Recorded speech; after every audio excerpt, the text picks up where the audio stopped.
Okay, so we will call to order our, this is the Kingsburg Community Service Commission meeting. We'll call to order our meeting at 5:30. So item number one, approve the agenda. Do I have a motion to approve today's agenda? I'll motion to approve, Second. Jen. Okay. Public comment. So public comment provides an opportunity for members of the public to address the commissioners on items of interest to the public within the commissioner's jurisdiction and which are not already on the agenda this evening. It is the policy of the commission not to answer questions impromptu. Speakers should limit their comments to not more than 3 minutes. For items which are on the agenda this evening, members of the public will be provided an opportunity to address the board as each item is brought up for discussion.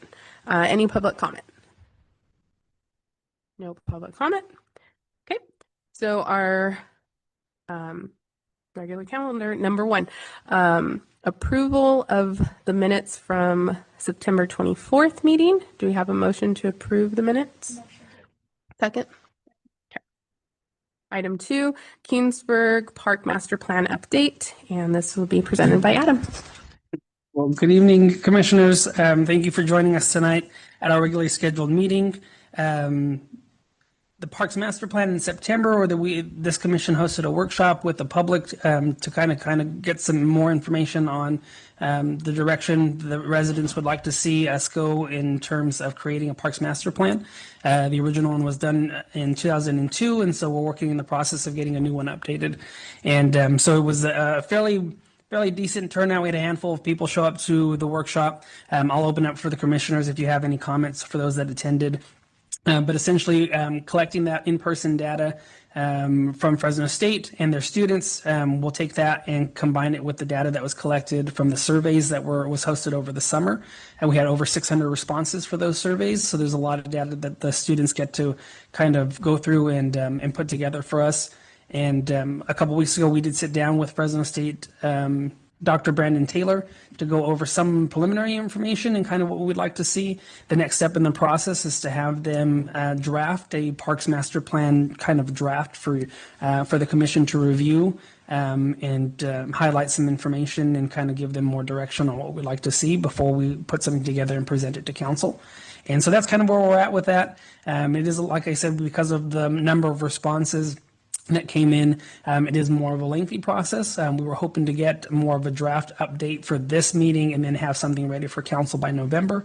But I think it's a good thing that they're taking some time. There are a lot of other responses that they have to go through in order to present something that's worthwhile for this commission and then for us to be able to present it to council. And so we'll kind of see where it goes from here. Hopefully something by November. If we don't hear from them by then definitely December. But that is essentially the end goal. We're kind of reaching an end portion. We might host a second workshop. Fresno State and their executives don't really think it's necessary at this point because of all the responses we received. But we will probably have some preliminary drafts that we can send out to the public to review and then get some additional input before we take it to council. So with that, that's all I have, but I'd like to open up to the floor for any commissioners that happen to have been there. If you have any input that you'd like to talk about, if not, then we can go from there. So thank you. Awesome, thank you, Adam. Anybody have? Great turnout, and that there was a lot of great feedback, I think, for what we can do for parks and recreation in the future. Awesome. Good. I wasn't able to make it, but I did watch it and kind of follow up. And I did see that a lot of people responded online. I heard that comment there. So that was really awesome to hear that people are responding to those surveys. Awesome. Okay. All right. Item number 3, dog park and the additional fence project update. And we'll take back to Adam. Thank you. This is just all of tonight's meeting is pretty much informational, but there is just an update you on the Kingsburg Dog Park fence, the west side of the fence that we shared property with, I forget the name of the company. Wabo? Wabo Construction, thank you. I was going to say Westar, but Wabo Construction, we did share a property line with them, and they used that property to store some construction equipment. That has been cleared out, and we had some additional funding that we had originally talked about a couple months ago to update some of that fencing. So if you've had an opportunity to go out there, that fencing has been taken out and replaced. It looks great. It's just a portion of what we'd like to see. I know commissioners have a lot of interest in getting the majority, if not all, of the fencing redone, updated, heightened, and all that. But this is kind of a step in that direction, and so that's pretty good. The last portion of the fencing project will be the green lattice portion that goes across the highway side, the freeway side of the fencing.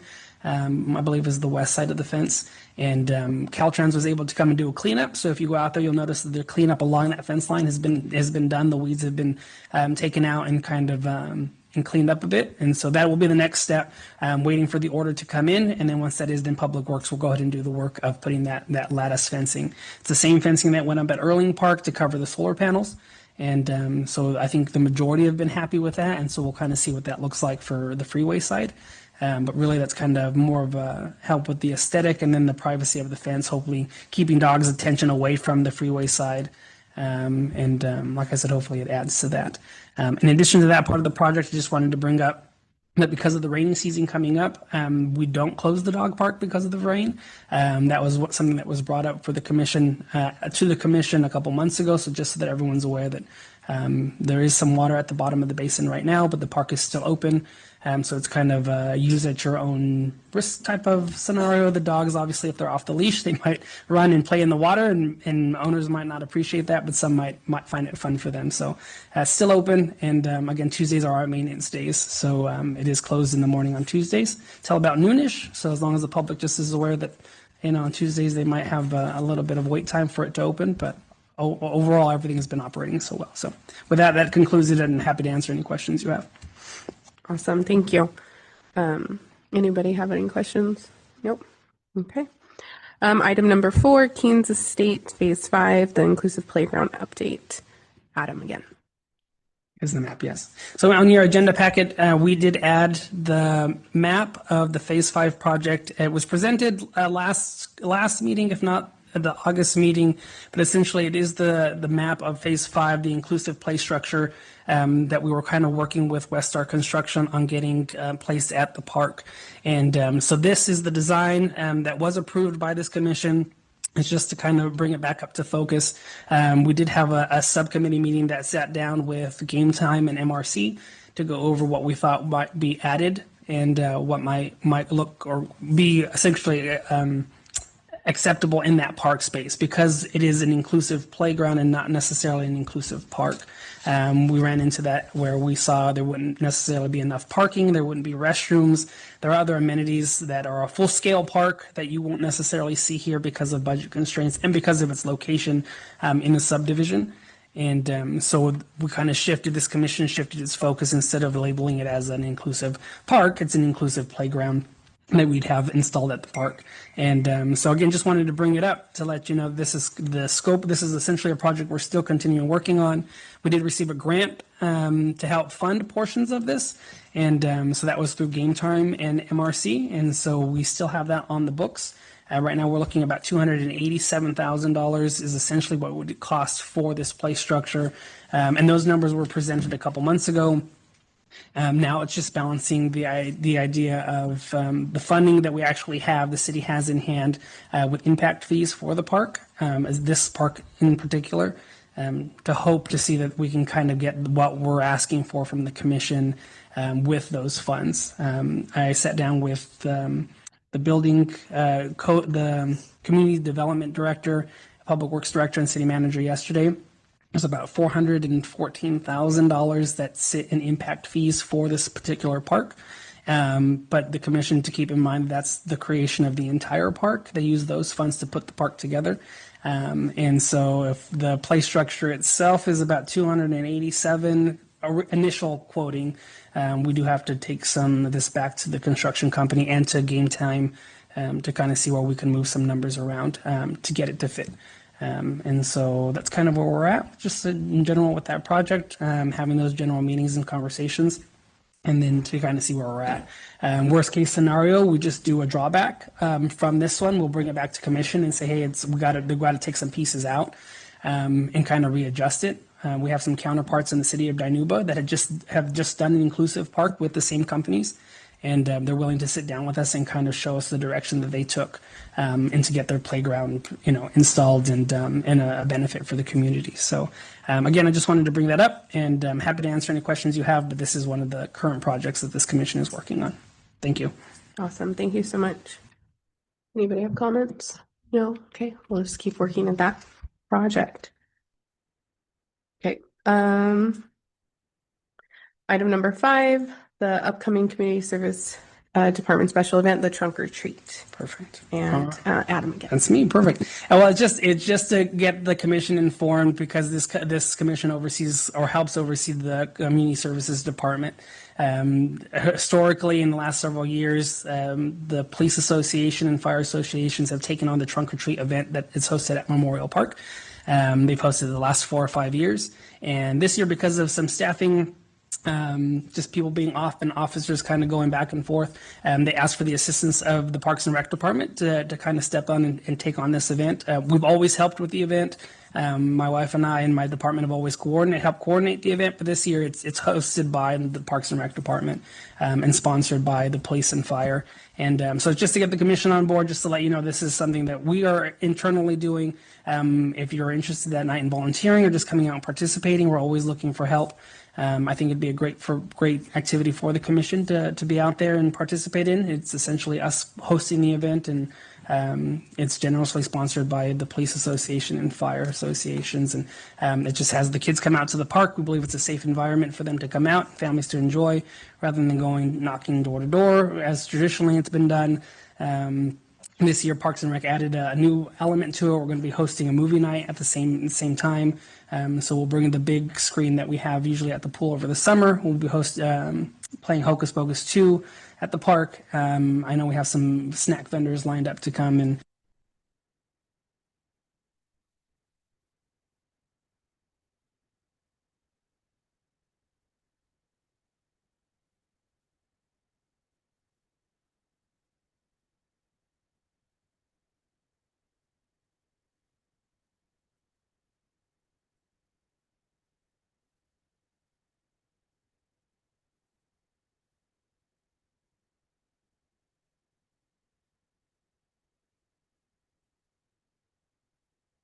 meet them, help other people set up, kind of have a map and show them where they're going. Directing traffic of the kids that night is always something kind of fun. Having them come in one direction and out the other. Really just kind of participating, handing out candy, making sure everyone has enough in their bucket. The city collects donations throughout these last couple of weeks so that we can hand out that candy. So that the cars that are participating don't necessarily have to provide all of it themselves. Police and fire do a great job at collecting it from local grocery stores and then buying it. And then we hand it out to all of the cars. So that, one, we know it's a trusted source of where the candy is coming from. And two, it just kind of helps the event last longer throughout the night. So. Okay. Awesome. Cool. All right. Well, we'll contact you. So perfect. Well, that's exciting. Any questions, comments? No? Okay. Thank you. All right. So that brings us to our future agenda items. Any commissioners have any items that they want to put on the future agenda? Or nope? Okay. And then we will go ahead and adjourn. So 5:44. Do we have a motion to adjourn the meeting?